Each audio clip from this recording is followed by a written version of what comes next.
Hello বন্ধুরা, আমি এখন আছি আমাদের ভারত বাংলাদেশের একেবারে সীমান্তবর্তী এলাকাতে। আর এটাই হচ্ছে আমাদের ভারতের শেষ বাড়ি, সীমান্ত লাগোয়া গ্রামের একেবারে শেষ বাড়ি।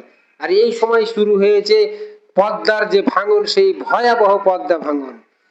আর নদী ভাঙনের ফলে মানুষের জীবনে বিপর্যয় নেমে এসেছে। ছোট্ট ছোট্ট কুড়ে ঘর করে মানুষ থাকতে বাধ্য হচ্ছে। নিজের ভিটেমাটি পদ্মার জমিতে একেবারে তলিয়ে যাওয়ার কারণে পুরো গ্রাম একেবারে জনশূন্য অবস্থায় পড়ে আছে। আপনারা দেখতে পাচ্ছেন যে পদ্মার সেই ভয়াবহ নদীর যে তাণ্ডবে গ্রামের অবস্থা।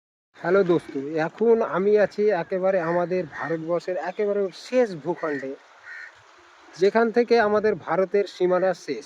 এখানে আপনাকে দেখাবো, এরপরই হচ্ছে বাংলাদেশ। তো আপনাদের দেখাচ্ছি,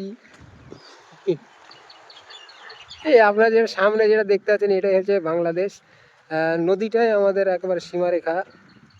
এটা হচ্ছে বাংলাদেশের পুরো যে গোদাগাড়ি, যাদের উপজেলা আছে সেই গোদাগাড়ি। তো বর্তমানে আমি নদীর পাড়ে আছি। এখানকার বাড়ি ঘরগুলো প্রায় একেবারে নেই বললেই চলে। প্রত্যেকটা বাড়ি কিন্তু নদীর গর্ভে তলিয়ে গেছে।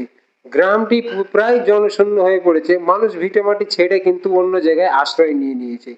নদীর কি বিশালতা এবং সেখানকার জলের যে তাণ্ডব, এখানকার যে মানুষের জীবনটা একেবারে দুর্বিষ হয়ে উঠেছিল। যে দেখতে পাচ্ছ তোমরা যে প্রত্যেকটা বাড়ি ভাঙাচোরা এবং এখানকার রাস্তাঘাটগুলি কি রকম একেবারে এক বিপর্যয় হয়ে আছে। তো যাই হোক বন্ধুরা, বর্তমানে দেখতে পাচ্ছেন আপনারা সেই পদ্মা নদীর বিশাল জলরাশি। এখানে যদি আসেন তো দেখতে পাবেন যে এখানকার পদ্মার যে প্রস্থটা এতটাই বড় এবং এতটাই গভীর এখানকার নদী।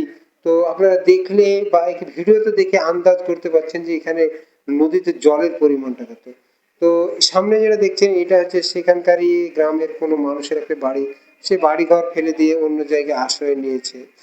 তো এই যে বাড়িটা আপনারা এখন দেখতে পাচ্ছেন একেবারে নদীর উপরে একদম ঝুলন্ত অবস্থায় রয়েছে, যে কোনো সময় ভেঙে পড়ার সম্ভাবনা আছে। আর পাশেই রয়েছে তারানগরের জুম্মা মসজিদ।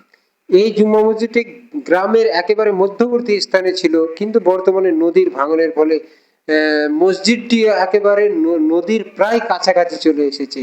তো আপনারা দেখতে পাচ্ছেন একেবারে মসজিদের পাশ থেকে, এখান থেকে যে বাংলাদেশের একটা জুম করে আপনাদেরকে একটা ভিডিও দেখাচ্ছি। তো ওই যে দেখতে পাচ্ছেন এগুলি হচ্ছে সব বাংলাদেশের টাওয়ার এবং ছোট ছোট বাড়ি ঘর। যেহেতু এটা জুম ক্যামেরা নয় তাই জুমটা এত স্পষ্ট আসছে না। আর ভিডিও করা অবস্থাতেই নদীর যে এক পাড় হঠাৎ ধসে পড়লো দেখলাম আমরা। নদীর পাড় ভেঙে যাওয়ার কারণে মানুষ কিন্তু অনেকেই সেখানে দৌড়ে গিয়েছিল। তো আমরা এখন সেই নদীর যে লাইভ ভাঙন চলছে সেখানেই যাব। তো যেতে যেতে আমরা দেখলাম নদীতে কয়েকটি বাচ্চা ছিল, স্নান করছিল। তো সেই স্নান করার দৃশ্যটাও আপনাদের সামনে ক্যামেরা বন্দি করলাম। তো চলুন আমরা এখন যাব সেই লাইভ, যেখানে এখন বর্তমানে নদীর ভাঙন চলছে, সেই নদীর ভাঙন দেখতেই যাব। তো চলে যাচ্ছে এখন সেই লাইভ নদীর যে ভাঙন, সেই ভাঙন দেখতে। তো আমরা আর একটুর মধ্যেই সেখানে পৌঁছে যাব। অনেক মানুষজনও সেখানে জড়ো হয়েছে। ভয় লাগছে না তোরা গেলে? তুই আগাছিস? এই তুই আগাছিস না, বাঁধা আছে নাকি? বাঁধা আছে?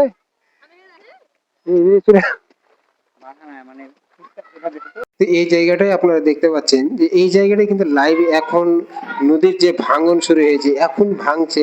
নদীর পাড়ে অনেক লোক দাঁড়িয়ে আছে। আমরা দূর থেকে ভিডিও করছি কারণ যে কোনো সময় নদীর পাড় কিন্তু ভেঙে পড়তে পারে। তো এখানে নদীর জলের যে আহ, বেগ বা নদীর জলের যে স্রোতটা আপনারা দেখতে পাচ্ছেন কি রকম স্রোত।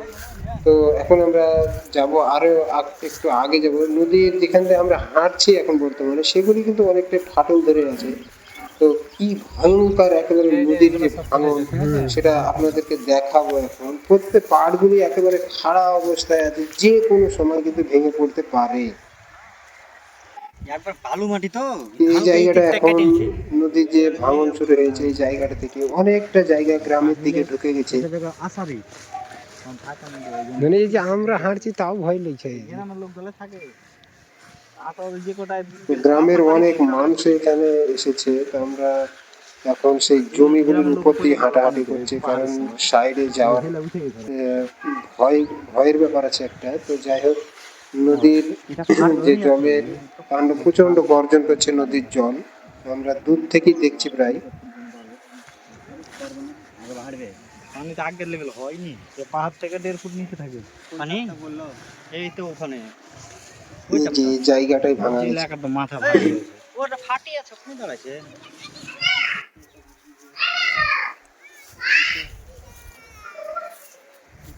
ভয়ঙ্কর নদী ভাঙন শুরু হয়েছে, একেবারে নদীর পাড়গুলিতে আপনারা দেখতে পাচ্ছেন যে কি রকম ভাবে খাড়া হয়েছে। এই জায়গাটাতে ফাটল ধরে আছে, যে কোনো সময় কিন্তু এই জায়গাটা বসে যেতে পারে।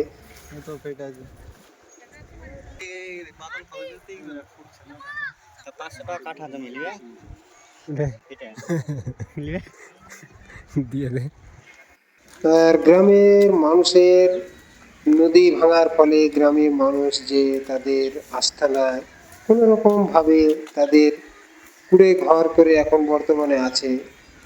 আর এই গ্রামটাও হয়তো 2-1 বছর পর হয়তো এটাও থাকবে কিনা কোনো নিশ্চয়তা নেই, কারণ নদীর ভাঙন যেভাবে শুরু হয়েছে।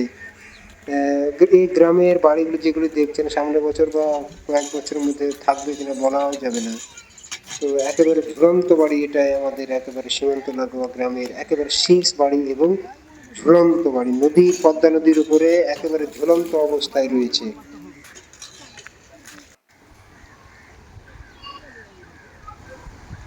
এই দূরে যেগুলি আপনারা দেখতে পাচ্ছেন বিল্ডিং, ওগুলি সমস্ত বিল্ডিংগুলি বাংলাদেশে, মানে নদীর ওই পাড়টাই হচ্ছে বাংলাদেশ। আর নদীর ওই পাশে অবশ্যই গ্রাম, ওই জন্য সেরকম বাড়িঘর দেখা যাচ্ছে না, ছোট ছোট বাড়ি দেখা যাচ্ছে আর কিছুটা টাওয়ার গুলি দেখা যাচ্ছে। তো ওটা হচ্ছে বাংলাদেশের যে বাড়ি সেগুলি। তো তারানগর থেকে আমরা এখন বেরিয়ে যাব, বেরিয়ে গিয়ে একেবারে আমরা যাব রাধাকৃষ্ণপুরে। আর রাধাকৃষ্ণপুরেও কিন্তু আজ থেকে 2 দিন আগে নদীর ভাঙন কিন্তু শুরু হয়েছে, প্রত্যেকটা ভাঙনই আপনাদেরকে আমি দেখাবো। তো একটু আগে আমরা এবার যাব একেবারে রাধাকৃষ্ণপুর, এখান থেকে বেশি দূর নয়, তাই আমরা পায়ে হেঁটেই চলে যাব। মোটামুটি 1-2 মিনিট লাগবে। সামনে যে পথ, সেই পথ দিয়ে দেখুন মানুষেরা কতটা এখানে মহিষ নিয়ে আসছে। আর আমরা এখন নদীর পাড় বরাবর চলেছি রাধাকৃষ্ণপুরের উদ্দেশ্যে। আর আশেপাশে দেখতে পাচ্ছেন নদীর তাণ্ডবের ফলে মানুষের ঘর বাড়ি কি রকম অবস্থায় পড়ে আছে, মানুষ অসহায় হয়ে নিজের ভিটে মাটি ছেড়ে কিন্তু অন্য জায়গায় আশ্রয় নিয়েছে। আর সামনে আপনারা যে বাড়িটা দেখছেন এটা একেবারে ঝুলন্ত অবস্থায় আছে, এই বাড়িতে মানুষও থাকে, কিন্তু ভয়ানক ব্যাপার এবং বিপজ্জনক, এই বাড়িতে এখন মানুষও থাকে কিন্তু একেবারে পদ্মা নদীর একেবারে ধার বরাবর যে কোনো সময় সে বিপদ ঘটতে পারে। তো আমরা এখন চলে এসেছি একেবারে রাধাকৃষ্ণপুরে, এখানকার নদী ভাঙনটা আর একটু অন্যরকম, একেবারে ভয়াবহ।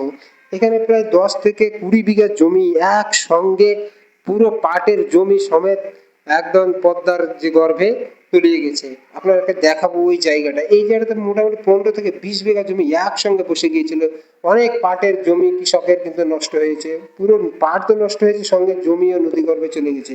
দেখতে পাচ্ছেন এখানে নদী বাঁধার যে কাজ, সেখানে কাজ হচ্ছিল ঠিকই, কিন্তু নদীর জলের বেগ বা নদীর গতিবেগের কারণে এখানে জল পাড় বাঁধার কাজ করা সম্ভব হয়নি, তাই এখানকার নদীর পাড়গুলি কিন্তু সঠিকভাবে এখনো বাঁধা হয়নি।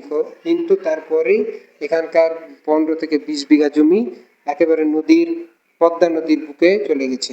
কৃষকদের পাট সমেত অনেক এখানে বাগান ছিল, সেই বাগানগুলিও এখান থেকে একেবারে চিরতরে বিদায় হয়ে পদ্মার বুকে চলে গেছে। তো যাই হোক বন্ধুরা, আমার আজকের সেই পদ্মা নদীর ভাঙনের ভিডিও যদি ভালো লেগে থাকে অবশ্যই আমার চ্যানেলটিকে সাবস্ক্রাইব করে নেবেন আর পাশে থাকবেন। আবার আপনাদের সঙ্গে দেখা হবে পরের ভিডিওতে। ধন্যবাদ।